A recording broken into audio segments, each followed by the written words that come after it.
Assalamualaikum warahmatullahi wabarakatuh. Alhamdulillah, puji syukur senantiasa kita panjatkan kehadirat Allah Subhanahu wa taala. Salawat dan salam disampaikan kepada junjungan kita Nabi besar Muhammad sallallahu alaihi wasallam. Amma ba'du, pemirsa TVRI di mana saja Anda berada, alhamdulillah kita berjumpa kembali dalam kajian Kitab Kuning Sahih Bukhari, dan tentunya masih bersama dengan guru kita Dr. Ahmad Lutfi Fatullah. Assalamualaikum dokter. Waalaikumsalam warahmatullahi wabarakatuh. Ya, dokter, kali ini apa yang akan kita bicarakan ini? Kita kan mau sebentar lagi Idul Adha. Ya. Nah, kita akan masuk ke edisi spesial nih, Mas Agus. Pembicaraan kita tentang kurban. Ayo kita berkorban. Ayo berkorban. Ya. Oleh karena itu kita juga mendatangkan narasumber kita yang lain, Bapak Bambang S. Sujadi, Ustadz Bambang ya. Ustadz ini juga sebagai pengusaha ini katanya. Jadi saya ada peternakan dan juga dijadikan untuk wisata ternak kurban. Oh, wisata ternak kurban ya, subhanallah. Nanti akan kita lihat ya, tentunya kalau kurban pasti terkaitan dengan hewan ya. Nah, itu tadi, dan mari sama-sama sebelum kita lanjutkan kajian kita ya, kita akan mendengarkan pembacaan ayat Al-Quran. Namun sebelumnya saya ingin kenalkan dulu yang ada di studio di sini adalah rekan-rekan dari mahasiswa UIN Syarif Hidayatullah Jakarta. Assalamualaikum warahmatullahi wabarakatuh. Waalaikumsalam warahmatullahi wabarakatuh. Ya, rekan-rekan ini adalah mahasiswa dari jurusan apa tadi? Tafsir Hadis ya. Ini adalah salah satu yang insya Allah nanti juga akan menggantikan Dr. Lutfi ya. Gitu. Nah, karena ini sangat tepat sekali kajian kita, jadi mudah-mudahan kesempatan ini juga bisa Anda manfaatkan ya. Di samping juga sebagai materi perkuliahan dan juga sebagai ini sarana untuk mengasah kemampuan kita dalam menjalankan aktivitas kita sebagai mahasiswa. Baik, mari sama-sama kita dengarkan terlebih dahulu pembacaan ayat suci Al-Quran yang akan disampaikan oleh qori kita Hafizah Hanifiyah dan Sari Tilawah oleh Umi Hasanah, akan membacakan surat As-Saffat 102 sampai dengan 111. Mari sama-sama kita simak. أعوذ بالله من الشيطان الرجيم بسم الله الرحمن الرحيم فلما بلغ معه السعي قال يا بني إني أرى في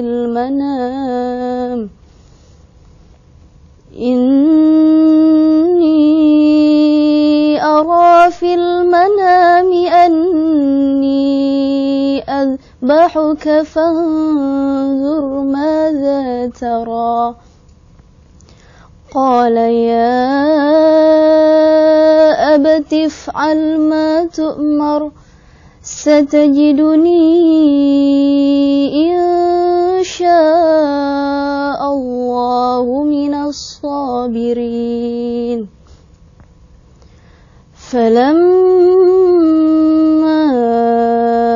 أسلما وتله للجبين وناديناه أن يا إبراهيم قد صدقت الرؤيا إنا كذلك نجزي المحسنين إن هذا لهو البلاء المبين وفديناه بذبح عظيم وتركنا عليه في الآخرين سلام على إبراهيم كذلك نجزي المحسنين إنه من عبادنا المؤمنين Sadaqallahul azim. Aku berlindung kepada Allah dari godaan syaitan yang terkutuk dengan menyebut nama Allah yang Maha Pengasih lagi Maha penyayang.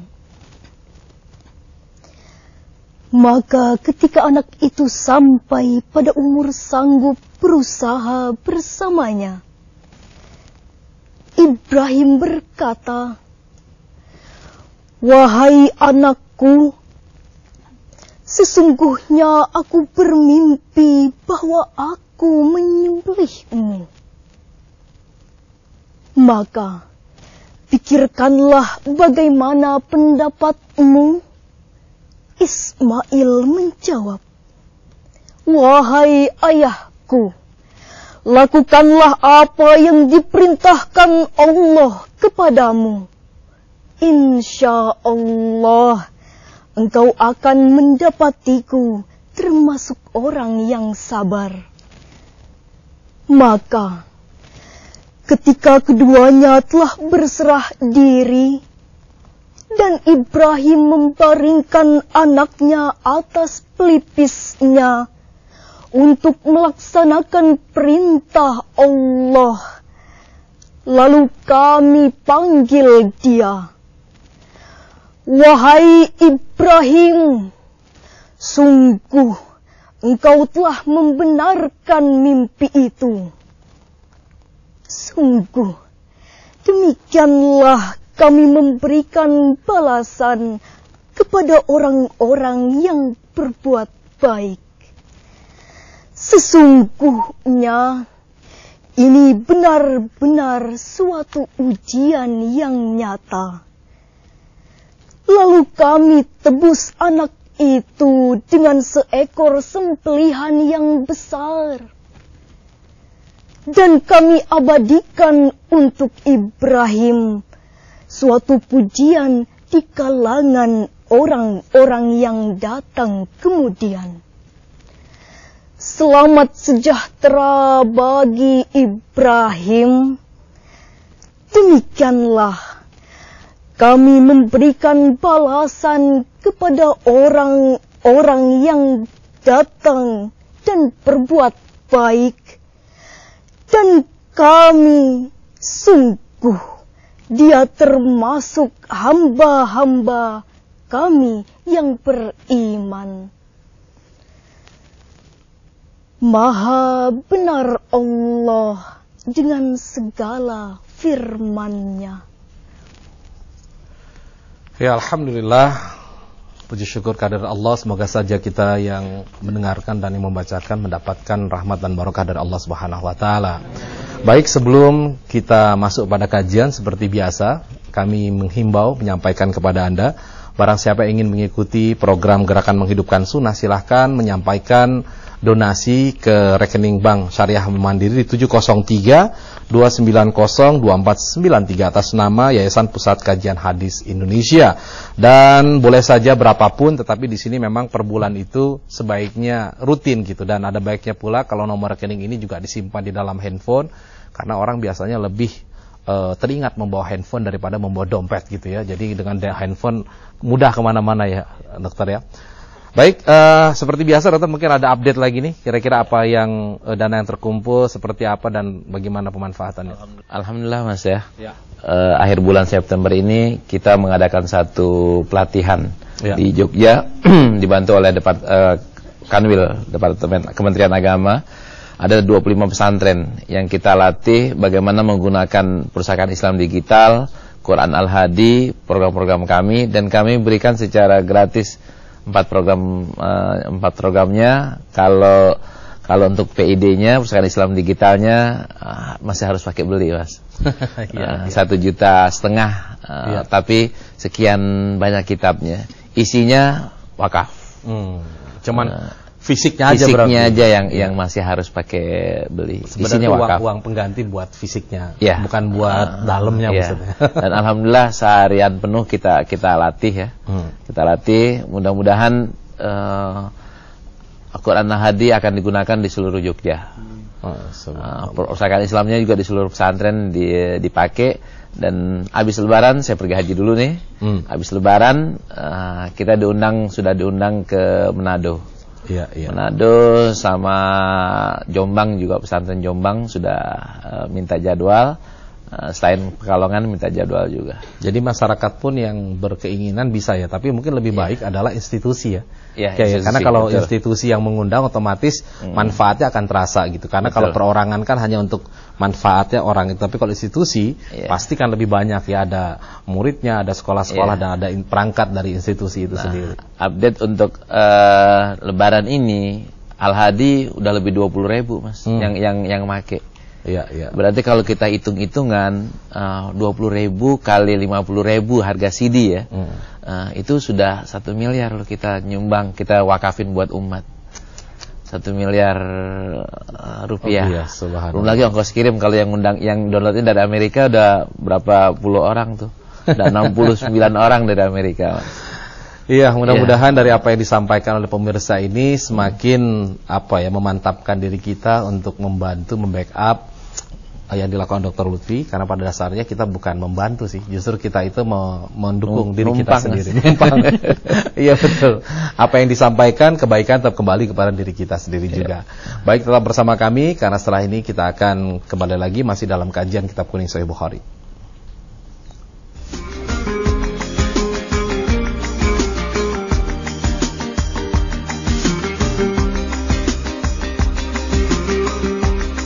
Wasiat Rasulullah kepada umatnya, berpeganglah kepada Al-Quran dan hadis. Ayo bergabung dengan gerakan menghidupkan sunnah, usaha melanjutkan kajian hadis dan penyebaran hadis Rasulullah, wakaf hadis untuk pesantren dan madrasah, digitalisasi kajian hadis dan kitab-kitab hadis, kajian mingguan hadis dan ilmu hadis, pengembangan pusat kajian hadis, dan pembangunan pesantren hadis untuk keluarga. Dengan 50.000 per bulan, insya Allah infak yang Anda berikan akan menjadi amal jariah yang tidak terputus.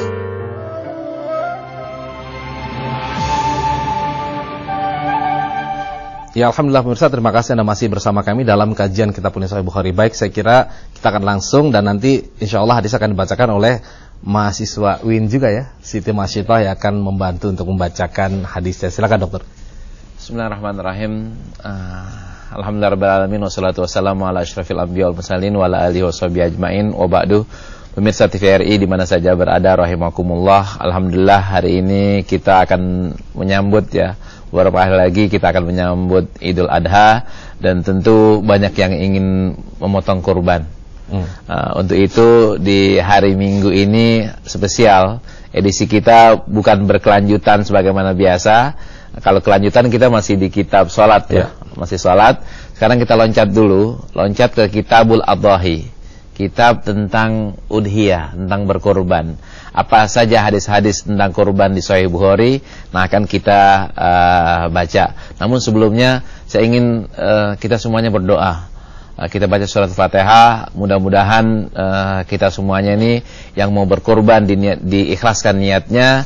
Yang belum punya duit buat beli hewan korban, Allah bukakan pintu rezekinya. Dan buat yang sudah menyumbang acara kita, juga mudah-mudahan udah bisa beli kurban dan kurbannya diterima oleh Allah Subhanahu wa taala. Dengan niat tadi, Al-Fatihah.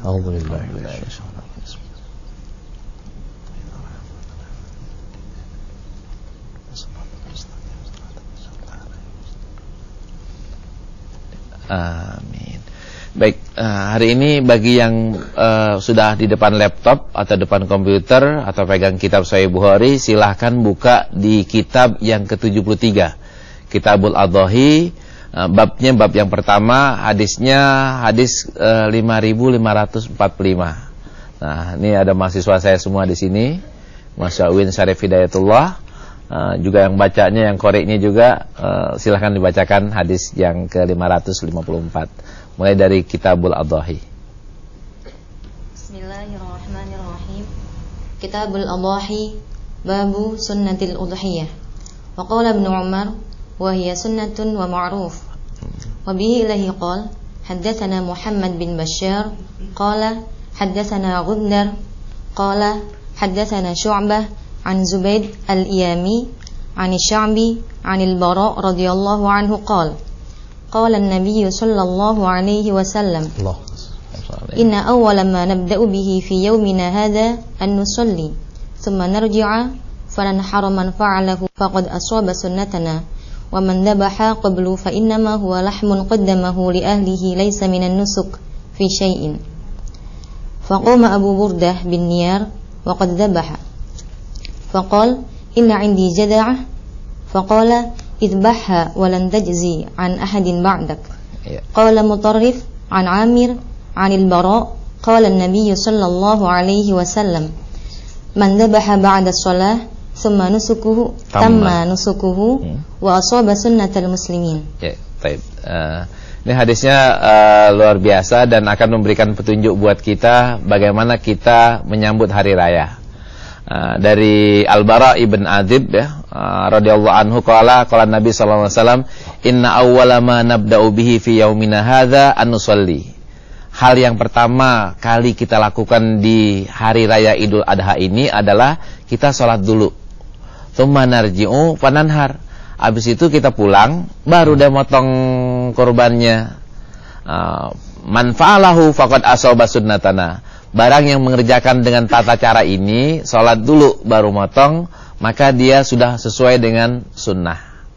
Wa man zawa qablu fa inna huwa lahmun qaddamahu li ahlihi. Barang siapa yang menyembelihnya duluan sebelum sholat, maka dia merupakan daging biasa yang dibuat sate buat keluarganya atau buat gorengan buat keluarganya. Laisa minan nusuki fi syai'in, bukan sesuai dengan aturan bagaimana berkurban itu. Tahu-tahu ada seorang nih, Faqama Abu Burdah bin Niyar, tahu-tahu dia udah motong, Mas. Ya. Udah motong, faqala indi jazaah, faqala idbaha walan tajzi'a an ahadin ba'daka. Buat inti enggak apa-apa dah. Kalau buat orang lain udah enggak berlaku. Ini satu inian ya. Terus ada tambahannya, man dzabaha ba'da sholati tamma nusukahu. Barang siapa yang salat yang motong setelah salat, maka nusuknya selesai. Maksudnya tam, sempurna. Akan wa asaba sunnatal muslimin. Maka itu sudah sesuai dengan sunnahnya orang Islam. Akan tapi kalau misalnya sebelum sholat dia udah motong, maka tidak sesuai dengan sunnah. Apa yang kita bisa ambil pelajaran dari sini? Yang pertama, tata cara untuk motong kurban. Yang enak ya. Kita habis pulang dari sholat langsung makan. Motongnya kapan? Kemarin Ki, kayak lebaran Idul Fitri ya. Kemarin Ki, tadi pagi atau semalam Ki. Tapi kalau itu namanya bukan kurban. Kurban itu harus sholat dulu, baru motong, baru kurban. Itu yang diajarkan oleh Rasulullah Sallallahu Alaihi Wasallam. Nah, cumannya kan nggak semua orang udah tahu waktu itu. Iya. Ada orang yang nggak tahu motong. Nah, ini kearifan Rasulullah Sallallahu Alaihi Wasallam. Bagi yang nggak tahu, udah ketelanjuran, udah buat ente nggak apa-apa. Tapi buat yang lainnya nggak bisa. Nah, sekarang ini kan kita udah tahu nih. Berarti udah nggak boleh lagi. Berarti motongnya kapan? Motongnya habis sholat. Motongnya apaan? Nah, baru nanti motongnya apaan ada babnya tersendiri. Motongnya hewan apa yang boleh untuk dijadikan hewan kurban? Apakah semua hewan? Ya jelas enggak. Nah, nanti pertanyaan lagi, apa yang Rasulullah potong gitu? Sembelih apa yang Rasulullah sembelih? Saya ingin ikut sunnah Rasulullah. Ya, nanti jawabannya kan ada perbedaan antara bagaimana kondisi geografisnya Mekah atau Madinah dengan geografisnya Indonesia. Kan hewannya di sana yang paling gampang cari apa? Cari kambing sama onta. Kita cari onta. Potong onta gitu kan susah. Nah, ini baru hadis yang pertama, Mas. Ya. Nah, kita baca dulu hadis yang kedua, baru kita kembangin berikutnya ya. Ya, silakan. Silakan baca bab yang berikutnya. Pemirsa boleh melihat di layar kaca. Ya. Babu qismatil imam al-adhahi bainan nas. Ya. Wa bihi ilaihi qala haddatsana Mu'adz bin Fadalah qala haddatsana Hisham an Yahya an Ba'jah al-Juhani an Uqbah bin Amir al-Juhani qala qasam an-nabiy sallallahu alaihi wasallam baina ashabihi duhaya fasarat li Uqbata jad'ah faqultu ya Rasulullah sarat li jad'ah qal dhaha biha. Dhahi biha. Dhahi biha. Ya, ini dari Uqbah ibn Amir al-Juhani, beliau bercerita bahwa Rasulullah SAW membagi kepada sahabat-sahabatnya hewan. Ini belum dipotong nih Mas. Ya. Hewan kurban. Hewan kurban. Akhirnya Uqbah dapat kambing tapi jenisnya jaz'ah. Kambing yang masih kecil. Fakultu ya Rasulullah sarat li jaz'ah qala dhahi biha. Saya dapat hewan yang kecil, masih kecil. Ini gimana? Dhahi biha. Nanti di fikihnya hewan apa yang boleh dipotong? Onta, sapi atau sejenisnya ya, kerbau, sama kambing. Kambing kan ada kambing, ada domba. Nanti usianya yang mana? Kalau gampangnya kan yang kupak ya. Nanti Pak Bambang tolong yang jelasin bagaimana kupak tuh umur berapa kupak. Kalau orang Betawi kan yang penting kupak gitu. Kalau usianya udah berapa? Nah, apa perbedaan antara domba dengan kambing gitu? Termasuk usianya. Nah, ini yang kecil boleh atau tidak? Dhahi biha.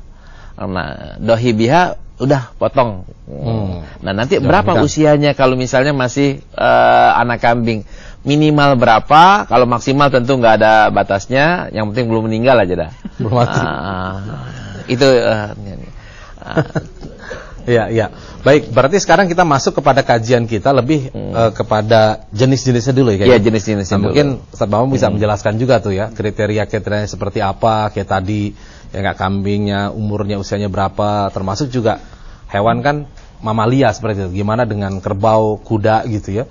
Apa juga termasuk yang boleh untuk dikurbankan? Silakan. Terima kasih.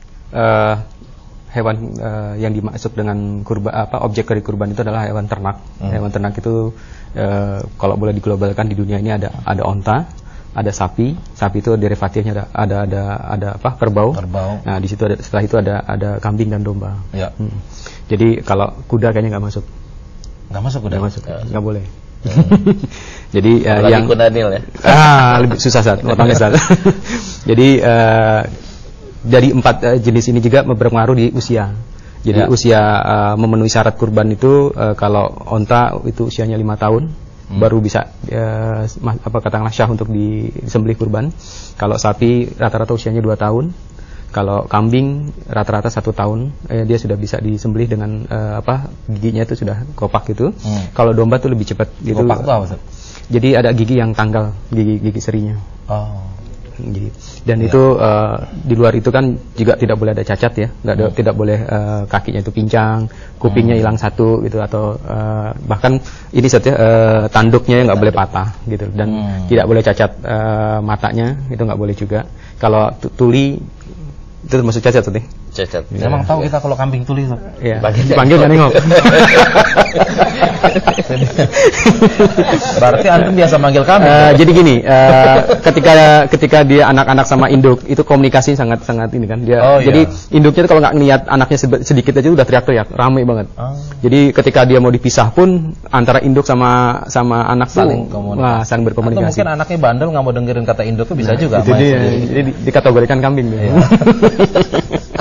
Jadi kalau domba memang paling cepat pertumbuhannya. Jadi dia di usia setengah tahun atau 8 bulan itu sudah bisa. Kalau yang lagi hamil ada laki atau perempuan? Pasti jantan. Jantan ya. Itu juga ada hikmahnya dari kenapa sih Allah memerintahkan jantan? Karena untuk mempertahankan kelangsungan dari hewan tersebut. Jadi bicara masalah kambing dan domba itu unik nih. Dia dalam waktu 28 bulan dari 1 ekor betina itu bisa jadi 11. Dalam waktu 28 bulan. Karena dia kandungannya itu cuma 5 bulan. Setelah masa kandungan 5 bulan terus melahirkan, dalam rasa menyusui kadang-kala malah sudah ada yang hamil. Jadi anaknya berapa? Kambing ya. Kalau kambing kalau boleh dirasiokan rata-rata 1,6. Jadi dalam dia selama 3 kali beranak itu 1,6. Kalau ada yang 2, ada yang 1. Jadi kalau pertama kali dia bunting tuh biasanya rata-rata 1. Nanti setelah itu baru awal ya. Awal. Baru belajar.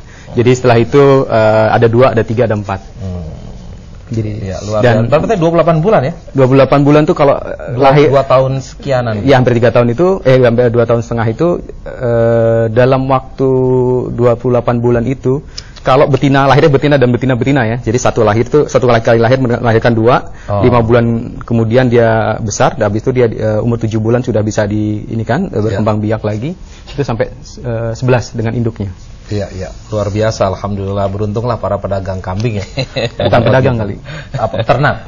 Tapi sekarang yang buntung malah banyak pedagang daripada peternak. Nah, itu juga hikmahnya yang harus juga kita antisipasi, jangan sampai para pedagang tuh di musim haji ini mengemplang. Jadi kan mereka jual harga itu kan ada pameo, kalau beli kambing kurban tuh jangan ditawar katanya.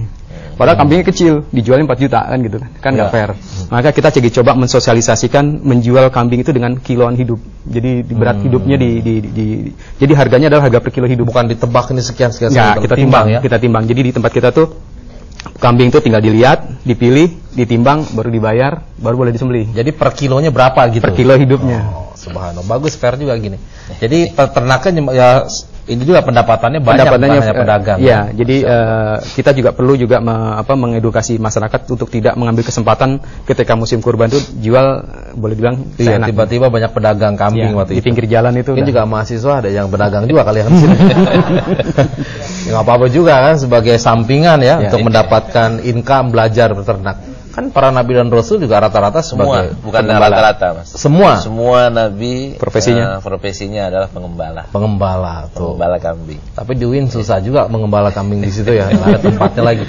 Ya, dokter, nih kita mau bicara dari ini kan sudah tadi jenis-jenisnya. Tadi sedikit mengenai waktu. Apakah kita bahas di sini atau ada di tempat lain nih? Habis ini. Habis ini episode berikutnya? Enggak, episode ini juga. Oh ya, baik. Karena episode spesial.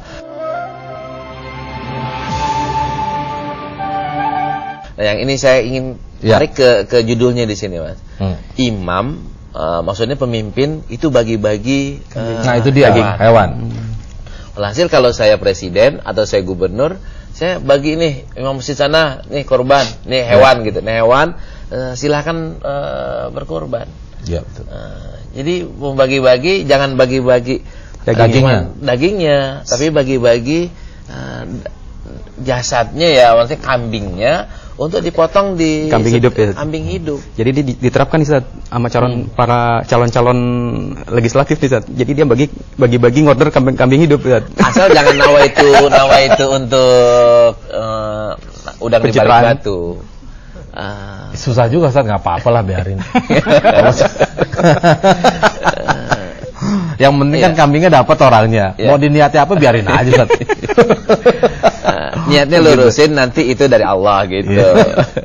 Nah, jadi tadi orang boleh ya, berarti karena dia tidak mampu berkurban, dimampukan dengan diberikan hadiah. Terus yang ngasihnya juga dapat juga nggak pahala?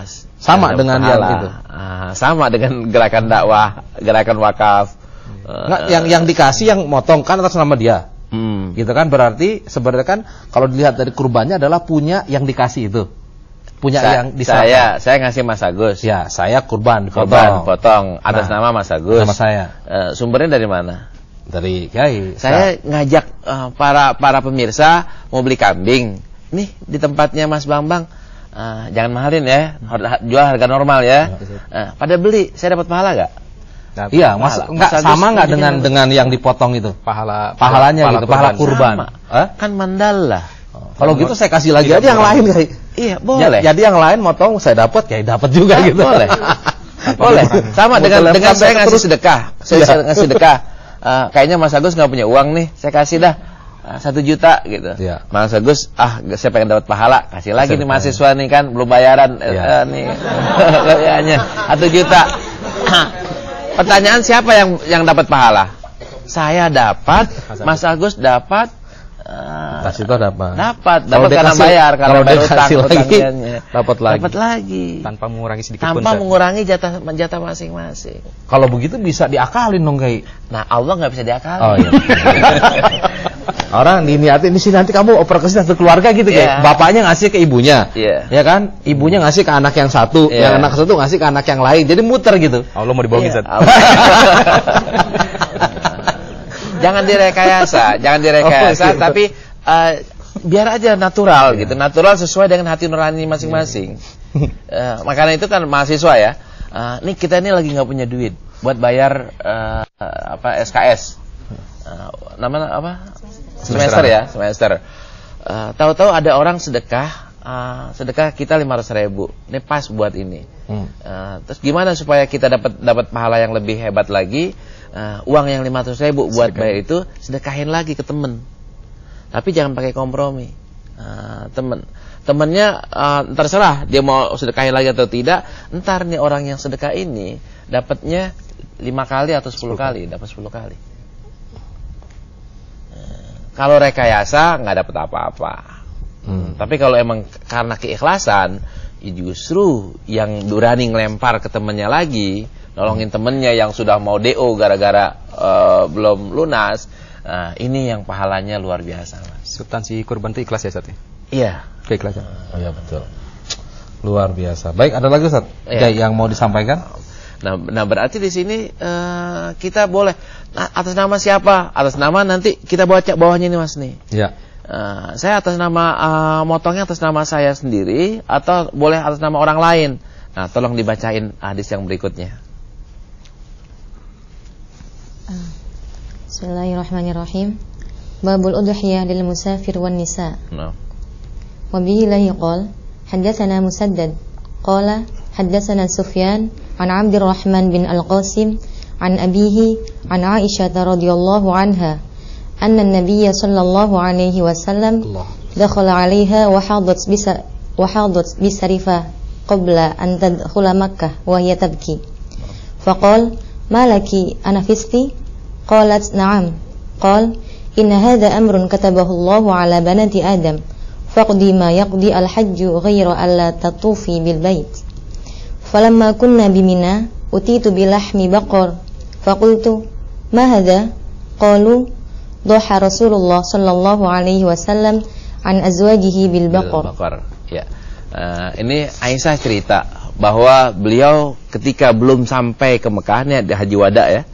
Belum sampai ke Mekah di Saraf namanya, itu head. Pas head nangislah Aisyah karena tidak bisa melakukan semua manasik. Akhirnya Rasulullah bilang apa? Rasulullah ketika melihat Aisyah nangis, anafisti, apakah kamu dapat head? Qalat na'am. Ini nifas atau head? Kan Aisyah head ya, karena nggak punya anak. Karena itu bahasa nifas itu boleh artinya head, boleh artinya nifas. Terus qalat na'am, ya saya dapat head gitu. Qala inna hadza amrun katabahullahu ala banati Adam. Sungguhnya hal ini adalah hal natural aja, normal aja, karena sudah merupakan kodok dan kodarnya, takdirnya Allah Subhanahu wa taala kepada kaum perempuan. Faqdi ma yaqdi al-hajju. Maka lakukanlah apa yang dilakukan oleh orang yang haji, ghaira alla tatufi bil bait, kecuali jangan tawaf di Baitullah. Sa'i boleh, ukuf boleh, mabit boleh, ngelontar juga boleh. Ketika falamma kunna bi Mina, ketika kami di Mina, utitu bilahmi baqarin, saya dapat daging sapi. Faqultu ma hadza, ini apaan? Qalu, para sahabat Nabi bilang, doha Rasulullah sallallahu alaihi wasallam, Rasulullah motong korban an azwajihi bil baqar. Rasulullah motong korban atas nama jelas beliau dan istri-istrinya dengan sapi. Nah, kalau misalnya saya nih, ini fikihnya banyak banget nih. Saya boleh gak memotongin istri saya yang lagi head? Boleh. Gak ada larangan ya, gak ada larangan bagi kita yang lagi nipas ataupun lagi head untuk potong kurban. Terus, apakah saya motong kurban atas nama orang itu harus tahu? Enggak. Saya punya motong sapi nih. Saya hitung teman saya 1, 2, 3, anak saya 1, 2, istri saya 1, tinggal 1 nih. Saya ingat yang MC-in acara saya siapa ya? Agus Idwan aja dah. Saya nggak usah saya SMS, nggak usah saya telepon. Satu namanya Agus Idwan aja. Ya, tapi itu harus diniatkan nggak ketika akan membaca, memotong itu? Iya, diniatin. Diniatin. Saya niatin untuk sapi ini atas nama 7 orang, 1, 2, 3, 4, 5, 6, 7, lillahi ta'ala. Iya, subhanallah. 7 apa 8 sih? Ya, 7 ya. 7. Baik, saya kira kita akan jeda dulu. Nanti kita akan kembali lagi setelah pesan-pesan yang berikut ini, masih dalam kajian Kitab Kuning Sahih Bukhari.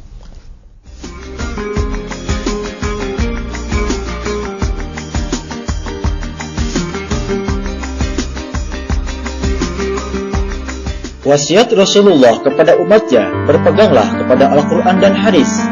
Ayo bergabung dengan gerakan menghidupkan sunnah, usaha melanjutkan kajian hadis dan penyebaran hadis Rasulullah, wakaf hadis untuk pesantren dan madrasah, digitalisasi kajian hadis dan kitab-kitab hadis, kajian mingguan hadis dan ilmu hadis, pengembangan pusat kajian hadis, dan pembangunan pesantren hadis untuk keluarga.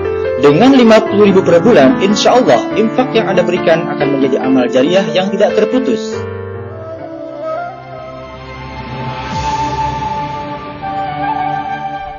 Ya, alhamdulillah, terima kasih Anda masih bersama kami dalam kajian Kitab Kuning Sahih Bukhari. Baik, Dokter, Ustaz, kita langsung saja berikan kesempatan kepada rekan-rekan mahasiswa untuk bertanya. Silakan, tolong sebutkan namanya. Nama saya Agung Arabian dari UIN Syarif Hidayatullah Jakarta. Pertanyaan saya, bagaimana hukum menyembelih hewan niatnya bagi orang-orang yang telah meninggal? Ya. Pertanyaan kedua, aplikasi atau hikmah dari Idul Kurban ini sendiri bagi mahasiswa sehingga realita sehari-hari bisa kita aplikasikan. Terima kasih. Wassalamualaikum. Waalaikumsalam warahmatullahi wabarakatuh. Ya, kedua silakan. Assalamualaikum warahmatullahi wabarakatuh. Waalaikumsalam. Nama saya Ibnu Syakuri. Saya ingin bertanya, yang pertama, apa sajakah yang disunahkan sebelum sholat Idul Adha? Ya. Ya. Terus yang kedua, apakah boleh kita berkurban atau niatnya di sini tapi kambingnya ada di Jogja ataupun di Bandung? Lalu bagaimana cara niatnya itu? Baik. Iya, terima kasih. Kemudian yang ketiga silakan. Assalamualaikum warahmatullahi wabarakatuh. Waalaikumsalam. Nama saya Desi Nurjana. Langsung ke pertanyaan. Tadi sebelumnya Bapak sudah menjelaskan bahwa ketika kita ingin mengorbankan untuk orang lain, disebutin kan namanya seperti yang tadi. Terus sering yang kita dengar itu ketika penyebutan yang menyumbangkan kurban di masjid diumumkan itu kan sepertinya ada yang menyebut dari hamba Allah, Ya. Sebagian juga ada yang menyebutkan namanya. Nah, bagaimana? Apakah emang harus disebutkan namanya atau yang disebut hamba Allah itu seperti apa gitu? Ya, baik. Terima kasih. Terakhir silakan. Assalamualaikum warahmatullahi wabarakatuh. Nama saya Ahmad Irfan Fauzi dari UIN Syarif Hidayatullah Jakarta. Pertanyaan saya, waktu paling afdol untuk mengerjakan kurban itu berapa jaraknya? Ataukah 1 bulan full Idul Adha itu berkah afdolnya untuk mengerjakan kurban atau ada batasan harinya? Ya. Terima kasih. Baik, terima kasih. Baik, Dokter, saya kira langsung bisa ditanggapi ya. Jadi yang pertama apa, Mas? Yang pertama tadi aku jadi lupa saya juga tuh. Yang pertama ini apa tadi tuh? Iya, buat orang yang wafat. Iya, sama hikmahnya. Iya, yang itu Ali radhiyallahu anhu itu motong setelah Rasul meninggal. Itu motong dua kabes, ya. 2 kibas. Terus ditanya, kenapa kok kamu selalu motong 2 kibas? Beliau bilang, saya mendapatkan wasiat dari Rasulullah untuk memotongkan kibas untuknya. Jadi Ali memotongkan untuk Rasulullah Sallallahu Alaihi Wasallam, dan ini rutin. Rutin beliau lakukan, nggak tahu setiap tahun benar atau selang-seling ya. Yang penting Ali lakukan. Ketika Ali lakukan berarti kan ini boleh memotongkan kurban buat orang yang sudah meninggal. Ya, langsung ke situ, Dokter, karena ada kaitannya soal nama tadi. Soal nama, ya tadi Ali niatin tuh. Karena diwasiatin, Ali niatin. Niat potongnya adalah buat Rasulullah juga gitu. Terus bagaimana dengan hamba Allah? Ada perbedaan antara loket Jumat sama kurban. Kalau loket sumbangan itu banyak yang namanya hamba Allah. Tapi kalau kurban biasanya pakai nama. Panitia biasanya pakai nama. Dan buat panitia, tolong yang nerima inian dan nerima titipan ya untuk dipotongin, tolong minta namanya. Mungkin takut kali ketika dikasih nama jadi timbul perasaan ria gitu. Jadi hamba Allah aja deh. Kan juga Allah udah tahu pasti ini buat siapa aja deh niatin. Ketika motongnya jangan pakai speaker Bismillahirrahmanirrahim dengan potongan siapa gitu, nama siapa. Nggak usah. Biar yang motongin aja. Kalau hamba Allah kan biasanya bukan beliau yang motong ya. Saya nyumbang ke Masjid Baitul Mughni nih. Nah, hamba Allah biasanya nggak ikut motong tuh. Atau kan yang sunnahnya siapa yang motong yang sunnahnya? Yang sunnahnya sebagaimana nanti hadis kita baca ya. Rasulullah kan motong sendiri. Motong sendiri. Sebaiknya buat orang laki-laki motonglah kurban sendiri. Kalau motong sendiri pakai nyebutin nama nggak usah. Kalau untuk dirinya sendiri. Tapi kalau umpamanya untuk untuk anak-anak saya silakan. Kalau Rasulullah kan untuk istri-istrinya semuanya dapat tuh. Kalau untuk anak-anak saya, anaknya ada berapa? Jangan untuk hamba Allah yang mana? Allah Maha tahu betul ya, Allah Maha tahu. Cuman kan kita disuruh pakai nama. Ya sebagai wasilahnya doang. Oke, baik. Kemudian tadi langsung ke pertanyaan yang berikutnya ya. Iya. Sunnah sebelum Idul Adha apaan? Nah, ada sunnah kalau sebelum Idul Adha nggak pakai makan, makannya entar aja gitu. Kalau Idul Fitri makan dulu, entar baru ini. Tapi yang disunahkan adalah buat yang pengen motong kurban sebelum hari Id. Mulai dari 1 Muharram disunahkan untuk tidak motong kuku, 1 Dzulhijjah ya, 1 Dzulhijjah tidak motong kuku, tidak motong kumis, tidak motong rambut. Sampai kapan? Sampai setelah potong baru potong kumisnya, rambutnya yang udah kepanjangan ya. Silahkan dipotong.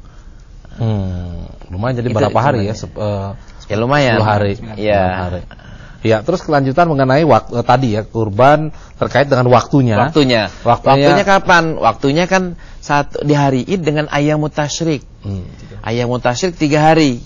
Ya. Berarti 4 hari jadinya, Mas. Totalnya ada 4 hari. Nah, mana yang paling afdol? Paling afdol di Indonesia ada perbedaan ya, perbedaan.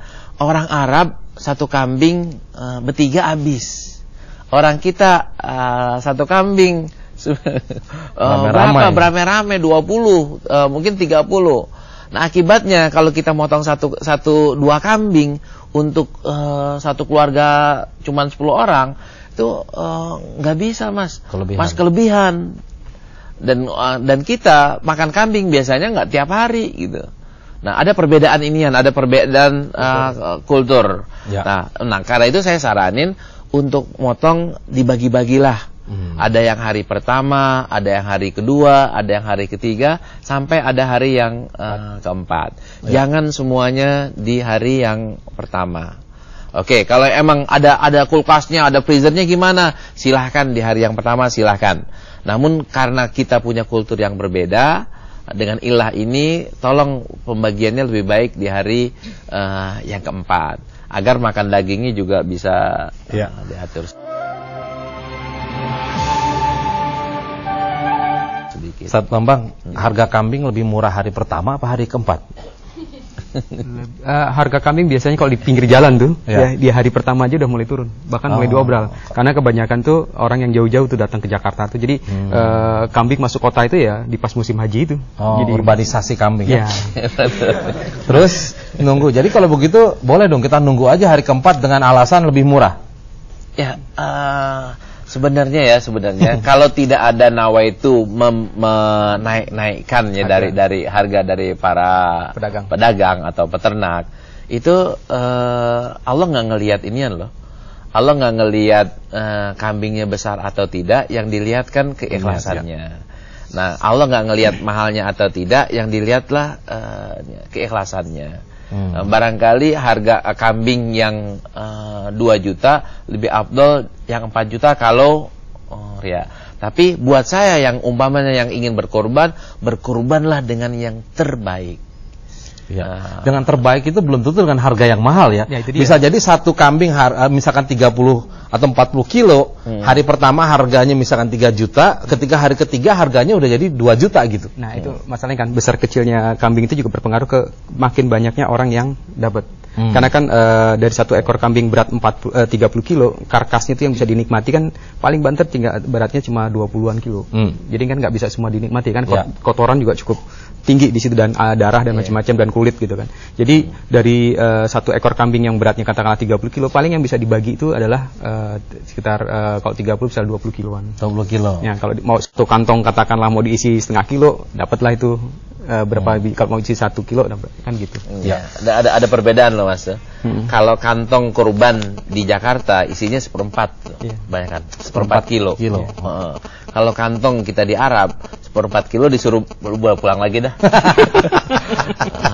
Karena nggak ada orang Arab makan 1/4 kilo mah sambil merem gitu. Karena itu baginya 1 kilo 2 kilo dibagi. Karena memang perbedaan kultur. Nah, itu tadi saya cuma tambahkan sedikit saja. Ya, jadi tadi kan Ustadz sampaikan bahwa disunahkan adalah menyembelih sendiri. Ya. Nah, kebanyakan di Jakarta itu kalau kita mau berkurban itu kan nitip di masjid. Nitip di masjid itu kadang-kadang kan dikejar target bahwa motong jam 7 katakanlah setelah salat Id langsung dipotong karena banyaknya kambing itu karena untuk mempercepat pembagian. Nah, kita coba memfasilitasi di tempat wisata itu kita diajarkan untuk mengedukasi untuk setiap orang punya kesempatan memotong. Motong sendiri. Ya, diedukasi supaya mereka diajarkan cara memotong yang baik itu seperti apa dan diberikan kesempatan. Tapi kalau coba-coba kasihan kambingnya kali nggak? Kan sebelumnya kan sudah ditentir dulu supaya mereka menyembelih itu seperti apa. Oh iya. Mungkin kalau kaget tiba-tiba jadi salah motong, ada co-pilotnya. Oh, ada co-pilot. Nah, terus tadi soal distribusi ya. Ada yang kambing orang ngirim uang dipotong di tempat sana. Sebenarnya sebaiknya itu motong kambing apakah di lingkungan kita atau dilihat mana yang membutuhkan? Lihat kebutuhan. Kalau di umpamanya komplek Pondok Indah ya, motong kambing di situ ya semuanya udah biasa motong kambing, makan kambing. Lebih baik di tempat yang membutuhkan. Tapi juga harus diingat, jangan semuanya di tempat yang lain sehingga di kampung kita sendiri nggak ada orang yang motong kambing. Sebab apa? Kambing beda dengan sedekah. Kalau saya sedekah 100.000 atau 1 juta, nggak boleh ada 1 perak pun yang saya ambil.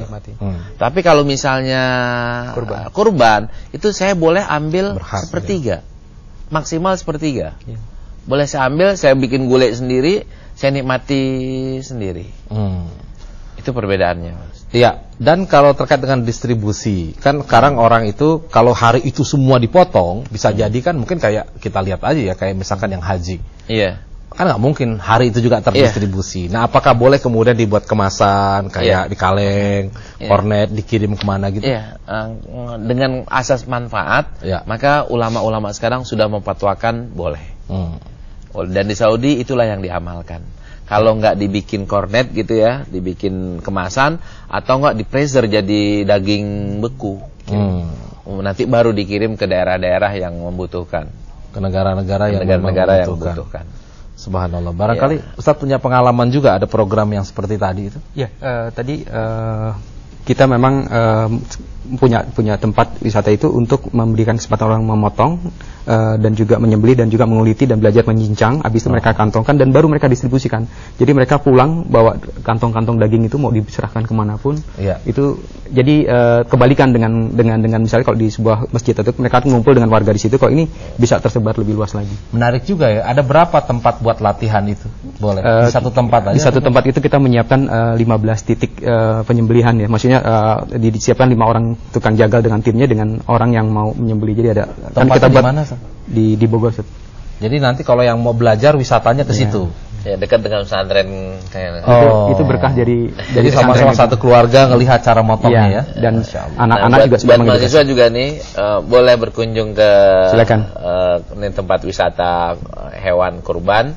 Habis itu latihan ngapal arba'in nawawinya, terus tahsinnya di pesantren kita.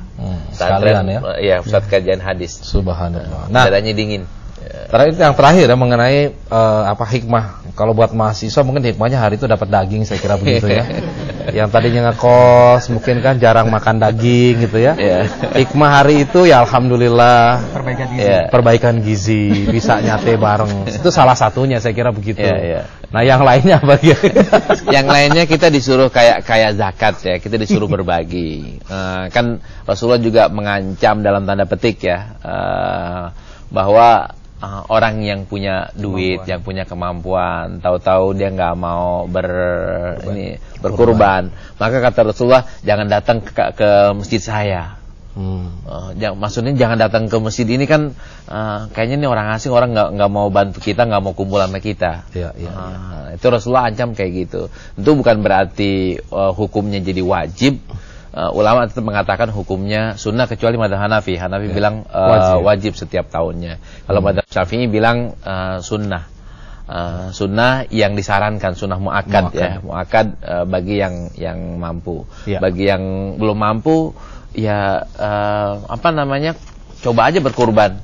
Nanti setelah berkurban ya buat mahasiswa, setelah berkurban tahu-tahu dapat beasiswa. Masya Allah. Tahu-tahu dapat tawaran pertukaran mahasiswa antar negara. Ya.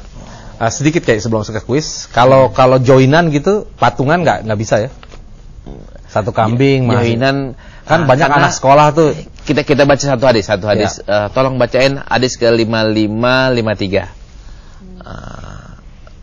Wa bihi lahi qol haddatsana Adam bin Abi Iyas qala haddatsana Syu'bah qala haddatsana Abdul Aziz bin Suhaib qala sami'tu Anas bin Malik radhiyallahu anhu qala kana an-nabiy sallallahu alaihi wasallam yudhi bi kabshaini wa ana udhi bi kabshain. Nah, ini Rasulullah motong korbannya 2. Normalnya dalam keadaan kondisi normal Rasulullah motong korbannya 2 kambing. Dan Anas juga motong 2 kambing. Jadi kalau seandainya ada yang mau patungan itu artinya mungkin jatuhnya sedekah aja, belajar sedekah. Ya. Baik. Baik, ini waktu kita sudah habis sepertinya, Kiai, bisa kita masuk kepada jawaban ya terhadap kuis yang sudah disampaikan. Oh, di sini atau saya bacakan yang ada di sini. Aja berapa kali Rasulullah dibedah dadanya dan kapan terjadinya? Gitu, Kiai ya. Nah, jawabannya adalah di sini 2 kali, usia 4 dan 50 tahun. Betul. Gitu. Yang mau mendapatkan hadiah yang pertama adalah M. Ubaidillah di Sindang Jaya, Bandung, kemudian Sugeris di Simpiuh, Kabupaten Banyumas, Kabumas, dan Ihat di Banjarmasin. Baik, yang mendapatkan hadiah ini nanti akan disampaikan dari Pusat Kajian Hadis ya, langsung hadiahnya. Baik, sekarang pertanyaan untuk yang berikutnya, Kiai. Berapa ekorkah Rasulullah berkurban pada kondisi normalnya? Baik, silakan jawaban Anda bisa dikirim ke dengan cara meng-SMS ya. Kuis spasi nama, spasi alamat, spasi jawaban, kirimkan ke 0818995993 atau di email ke pusatkajianhadis@gmail.com. Ada yang beruntung nanti akan mendapatkan hadiah dari Pusat Kajian Hadis. Baik, Dokter, ya sudah selesai ya? Ya. Cuman saya ingin negasin bahwa hukumnya tadi kata Ibn Umar, hukumnya adalah sunnah, bukannya wajib, dan bagaimana udhiyah itu adalah suatu yang sudah maklum kata Ibn Umar. Karena itu maklumannya adalah kita harus semuanya sama-sama mengetahui bagaimana cara memotongnya, bagaimana cara membagikannya. Ini harus kita pelajari bersama. Baik, terima kasih pemirsa dan juga rekan-rekan mahasiswa yang telah hadir ya. Insyaallah ini memberikan manfaat buat kita. Mari sama-sama kita tutup dengan doa penutup majelis kita. Subhanakallahumma wa bihamdika asyhadu an la ilaha illa anta astaghfiruka wa atubu ilaik. Wabillahi taufiq wal hidayah. Assalamualaikum warahmatullahi wabarakatuh. Waalaikumsalam warahmatullahi wabarakatuh.